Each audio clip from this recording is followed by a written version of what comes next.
नमस्कार, मैं हूं अभिषेक त्यागी। चुनाव बेशक बिहार में था, लेकिन जलवा महाराष्ट्र का भी बिहार में कम नहीं था, क्योंकि जिस वक्त चुनाव हुआ उस वक्त देवेंद्र फडणवीस वहां पर नजर आए और देवेंद्र फडणवीस ने जहां जहां रैलियां की वहां वहां उनका जलवा नजर आया। देवेंद्र फडणवीस की अगर मैं बात करूं तो उन्होंने बिहार के 7 जिलों में दौरा किया था, जहां पर रैलियां की थी, लोगों के बीच गए थे और वहां पर अगर आंकड़े उठाकर देखें तो जाहिर तौर पर बहुत बेहतर बीजेपी या एनडीए के पक्ष में नतीजे गए हैं। नतीजा ऐसा रहा कि सोपड़ा सफाया कर दिया एनडीए ने महागठबंधन का, 243 में से 202 सीटें हासिल करके ये बता दिया कि ये बिहार का चुनाव का नतीजा नहीं बल्कि तूफान था। जाहिर तौर पर जिस तरीके से बिहार में सरकार बनाई है एनडीए ने, ये महागठबंधन को एक आईना दिखाने जैसी है।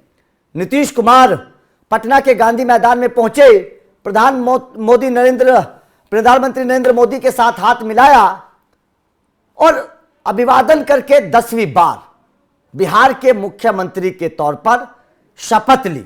ये जाहिर तौर पर अपने आप में एक रिकॉर्ड है। शायद इस रिकॉर्ड को कोई तोड़ पाए या नहीं तोड़ पाए, लेकिन नीतीश कुमार ने एक मुख्यमंत्री के तौर पर यह एक बहुत बड़ा कारनामा कर दिया है।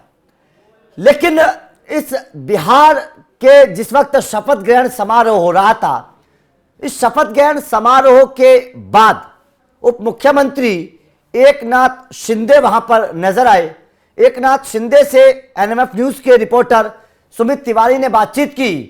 देखिए बीजेपी की जीत, एनडीए की जीत पर और मुख्यमंत्री नीतीश कुमार को लेकर एकनाथ शिंदे ने क्या कहा।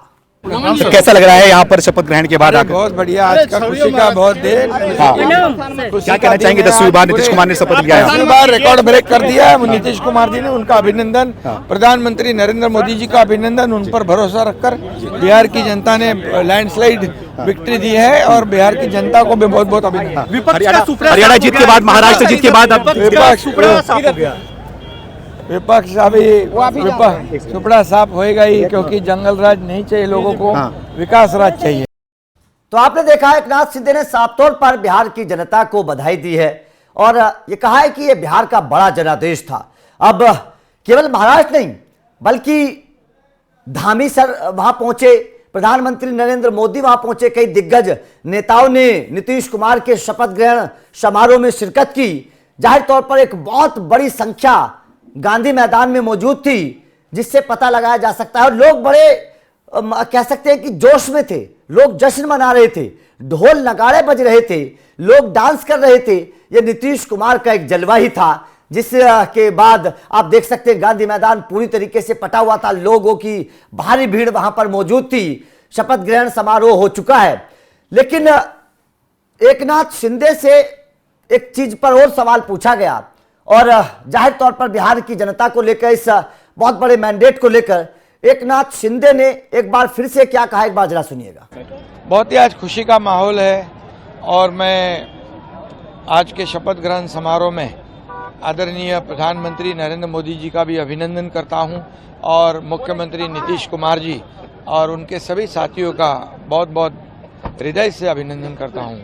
और यहाँ पर लोगों ने जो लैंडस्लाइड विक्ट्री दी हुई है, ये बिहार की जनता का भी अभिनंदन करता हूं। उन्होंने विकास राज को स्वीकारा है और जंगल राज को नकारा है और इसलिए जो प्रधानमंत्री जी ने यहाँ पर विकास के लिए डबल इंजन सरकार के माध्यम से जो योगदान दिया और नीतीश कुमार जी ने यहाँ पर जो कानून व्यवस्था बनाए रखी, इसका ये नतीजा है। डेवलपमेंट और कानून व्यवस्था, ये जो पहले जो यहाँ का माहौल था उसको पूरी तरह बदल कर दिया है। अब लोगों का राज्य यहाँ पर है, गुंडा राज खत्म है और ये मुमकिन हुआ है आदरणीय प्रधानमंत्री नरेंद्र मोदी जी की वजह से और मुख्यमंत्री नीतीश कुमार जी की वजह से। इसलिए दोनों का और सभी का मैं अभिनंदन करता हूँ और बिहार की जनता को बहुत बहुत धन्यवाद देता हूँ। तो आपने सुना किस तरीके से एकनाथ शिंदे ने साफ तौर पर बिहार की जनता के इस आशीर्वाद को, मैंडेट को सर आंखों पर रखा। अब दरअसल आपको पता है कि बिहार के बाद अब महाराष्ट्र में भी चुनाव होने हैं और वहां की भी तैयारियां शुरू हो चुकी हैं। राजनीतिक समीकरण बनने लगे हैं, किस तरीके से चीज़ें आगे बढ़ेंगी, ये चीज़ें देखी जाने लगी हैं। कांग्रेस अब महागठबंधन का साथ छोड़कर अकेले लड़ने के लिए मैदान में आने की तैयारी करने लगी है।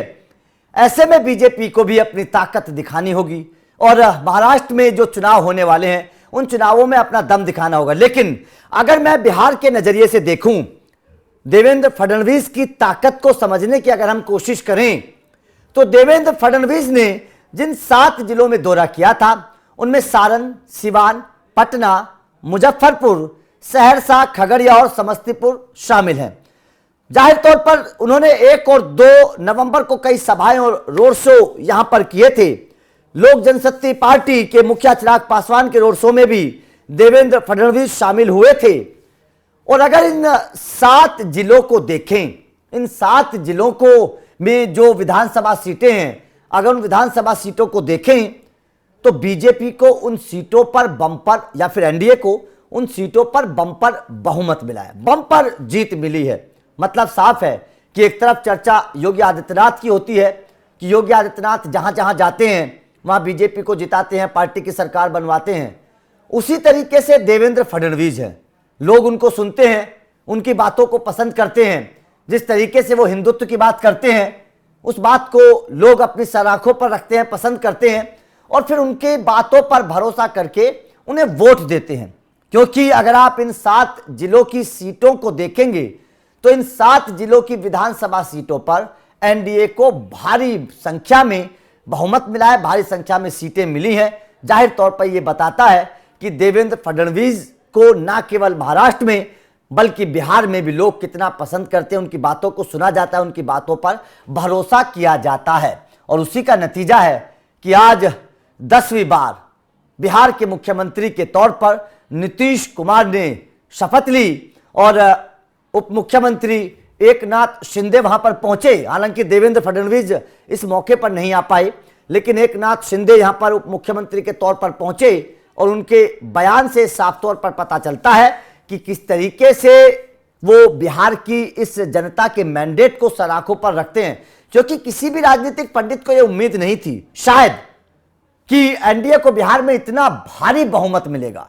जिस तरीके से एनडीए ने अपनी बातें रखी, लोगों के मुद्दों की बातें की, रोजगार की बातें की, पलायन की बातें की, महिलाओं के सम्मान की बातें की, कहीं ना कहीं बिहार की जनता को वो बातें पसंद आई। और उसी का नतीजा ये है कि आज बिहार में 10वीं बार नीतीश कुमार ने सरकार बनाकर अपनी शपथ ली है। तो आपका इस खबर पर क्या कह रहा है? एकनाथ शिंदे के बयान को आप कैसे देखते हैं और क्या आपको लगता है कि बिहार चुनाव की तर्ज पर महाराष्ट्र में भी जो चुनाव होने वाले हैं वहां पर भी बीजेपी को, एनडीए को बड़ी संख्या में जीत मिलेगी? कमेंट करके अपनी राय जरूर दीजिएगा।